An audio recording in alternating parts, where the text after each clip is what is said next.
little girl. She didn't have a dad. It almost made for the perfect story for people to give her things. Yeah, yeah, yeah. I was going to say that, and that attention thing is absolutely correct because people go, "Oh, look at that Dee Dee! Look how strong she is! Look at her, Right. taking care of Gypsy Rose and being so strong and being there for her." And that would be the kind of attention I would assume somebody with that disorder be after, would be that validation of how great she is. Right. Well, yeah, you see cases. Another kind of famous case of Munchausen's is the nurse Janine Jones, who, was infamous for killing. She was also a nurse and ended up murdering a fair number of children at a children's hospital pediatric ward. But what she was really looking for was that admiration of, my gosh, she can do it all. I mean, her goal was actually to resuscitate these kids, but it just didn't always work. Something that I looked at for a long time was the Salt Mom case. Are you guys familiar with that? I am not. Where she was putting salt in the feeding tube? Yes. I would love to hear that case, what that is. Yeah, it was Lacey Spears, and she was convicted, but allegedly she was poisoning her son to death. His name is Garnett, by slowly increasing salt in his feeding tube. Wow.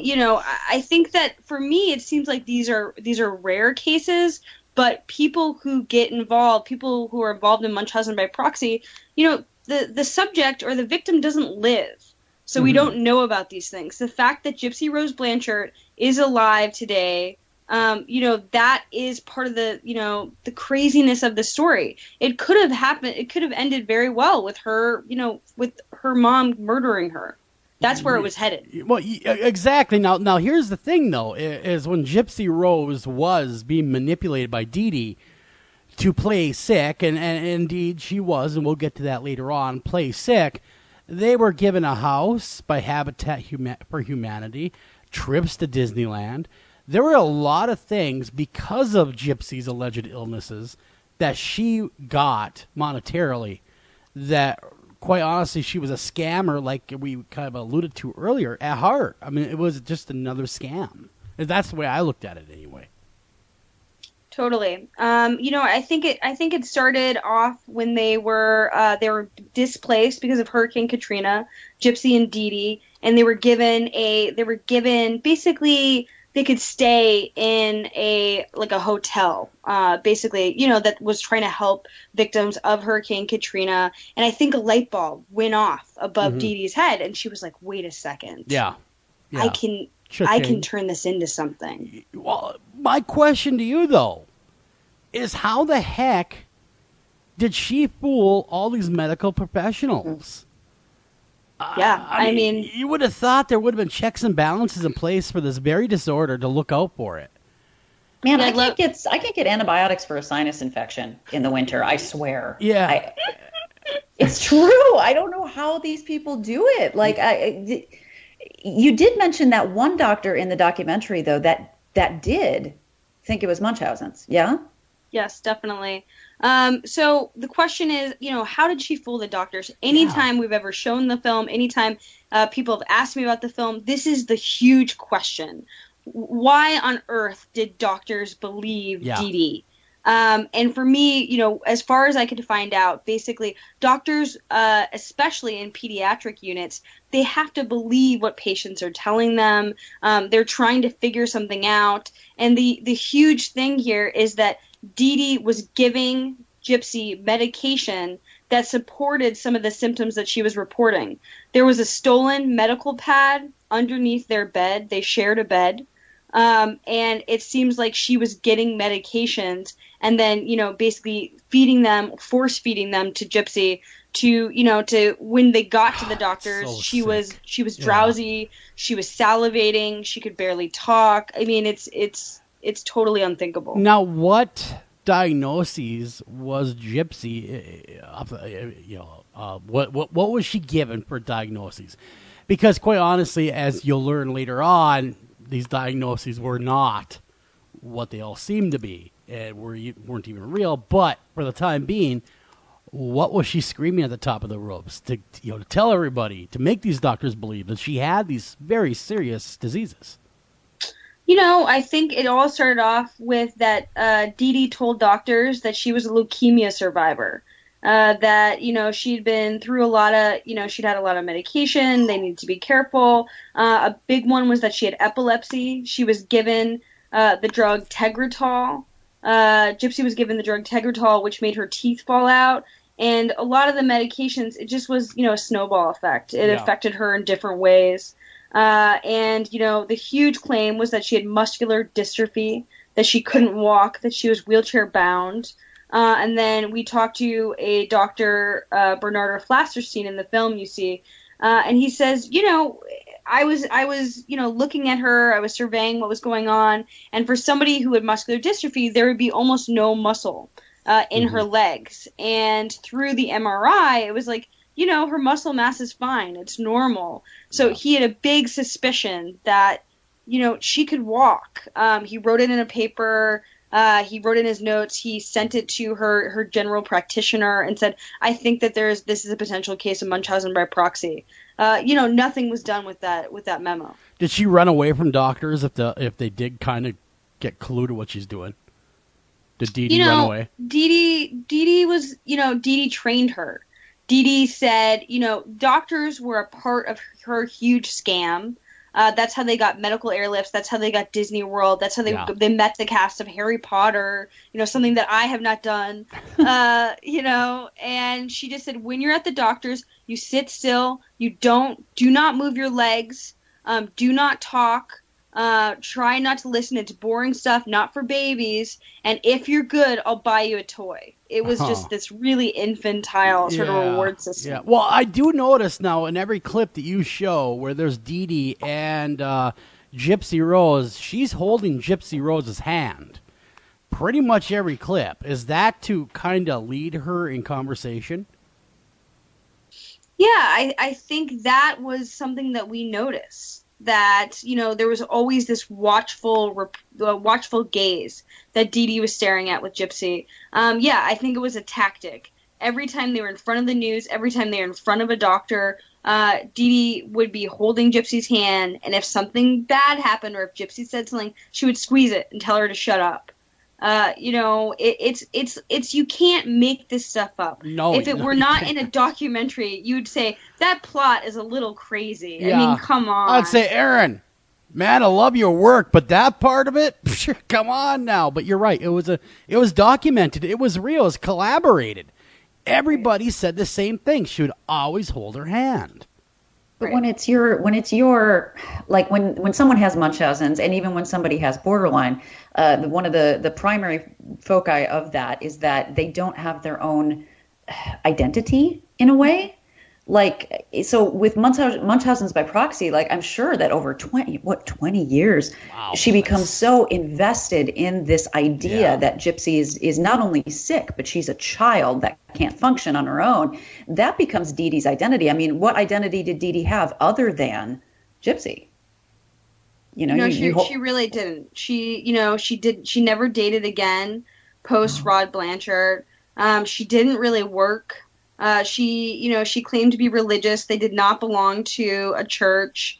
Her whole life was creating and perpetuating this ruse. And it took a lot to keep up. Yeah, I was going to say, how did she not slip up in 20 years? I mean, that's a big ruse to keep up. We're not talking about something small here. We're talking about this is a way of life. She should win an Oscar. If this is an actress, she would have won an Oscar. But man, talk about the commitment to a role. 20 years. It's very Kathy Bates in Misery. Oh, I swear. That's what I thought. She took some notes when she was watching that movie.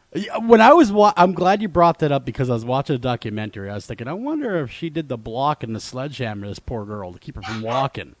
Kathy Bates. That was probably next. She decided to walk. Yeah. I was thinking, wow, this reminds me of Misery. It really does. The caregiver that wants to keep the person down. That whole thing. And, of course, now, this is something that was in the documentary, and it actually shocked me in reading the reports on this. Her own family, allegedly, I'm not sure if this is true or not, flushed Dee Dee's ashes down the toilet. Is that factual, or was that just something that they were joking about, that they despised her that much? I was sitting there in that blue room, and at first the parents didn't want to talk to us, and it was Christy and Rod, that's Gypsy's stepmom and Yeah. Gypsy's dad, who said, we trust these people, we've been working with these people, will you consider talking to them? And then flash forward, I'm sitting in that room, I have to fly out in a couple hours with all my gear, and they're just like, yeah, and then we said we had to flush her ashes down the toilet. I'm not going to do the accent. I tried. It was terrible. I was literally, I had no idea what to react. Should I laugh? Should I cry? Like, they were laughing, but I didn't know if it was appropriate for me to laugh. So I was like, where are the ashes? And they're just like, they're gone. Well, to be honest with you, I had to rewind that a couple times to make sure I heard that correctly out of their mouths. But, man, Eric, what do you think, man? I mean, you've been around. You've seen some strange things. What do you think? I've been around. I've seen some strange things. I think this woman was, like you just said, Joel, number one, a remarkable actress. Mm-hmm. She probably, on some level, was able to also fool herself. So I do think that she was, a liar on that level. The best liars, the best actresses are able to convince themselves and actually literally are playing a role. I think at some point maybe she ceased to be an actual functioning human being with an actual life and a place in this world, and became kind of like a self-parody, became a caricature, became a persona rather than a person. And everything was based on this child and keeping this child as young as possible, as feeble as possible, and pretty classic as far as the syndrome. She was then able to bask in the light of this poor little girl, sweet little girl, who the public loved, and she was the doting, loving mother. And I imagine at some point she decided, this is the best my life can be. This is the best I'm going to get out of it. I'm not sure how, other than the fact that everyone says how evil she was, after the fact anyway, that it never occurred to her, okay, I'm getting all this out of this, but I am literally killing, or in the process of killing, my child, this person who supposedly I care so much about and the world cares so much about. I don't know what she would have done after killing off the child. Would she have been able to continue to bask in the light? Certainly not if she'd been found out. Maybe push was starting to come to shove, and that was a subtext of why Gypsy took action when she did. Yeah. So those are my initial thoughts. It's so bizarre. It's so strange. Everyone, you can see it. I mean, just human nature. Everyone has a little bit of this tendency in them where they enjoy being thought of as this great caregiver. I mean, everyone does. Of course they do. Yeah. You're a wonderful Some parent. more than others. Exactly. I was going to say, But this is so far, into this area where nothing else in life matters anymore. So very disturbing. Anyone out there, if you suspect a case like this, don't jump to conclusions, but don't keep your mouth shut either. Yeah. Let people know this is something that needs to come to light, because even if it's rare, the fact that it exists at all is so disturbing and so unfair to the children. We got to try help the children not just that, not just regular people, but if you are a care provider in some way, like if you are a doctor, I am a doctor. We're also worried these days about HIPAA. At least most doctors are. I mean, isn't that like the first thing they give you when you walk into a doctor's office now? Is the HIPAA disclosure form. We're also worried about that. But when a child's safety and well-being is on the line, if you suspect that that's the case, make a report to Child Services. Exactly. And I will give the number. Is your duty. Yeah. And this is a national number, folks. If you do suspect somebody is abusing their child or is Munchausen syndrome, 1-800-422-4453. Again, 1-800-422-4453. That is a national hotline for child abuse. If you believe that someone is abusing their child, call that number. I'd rather you call the number and find out they're not being abused than worry about being, that person that didn't call. I don't want to get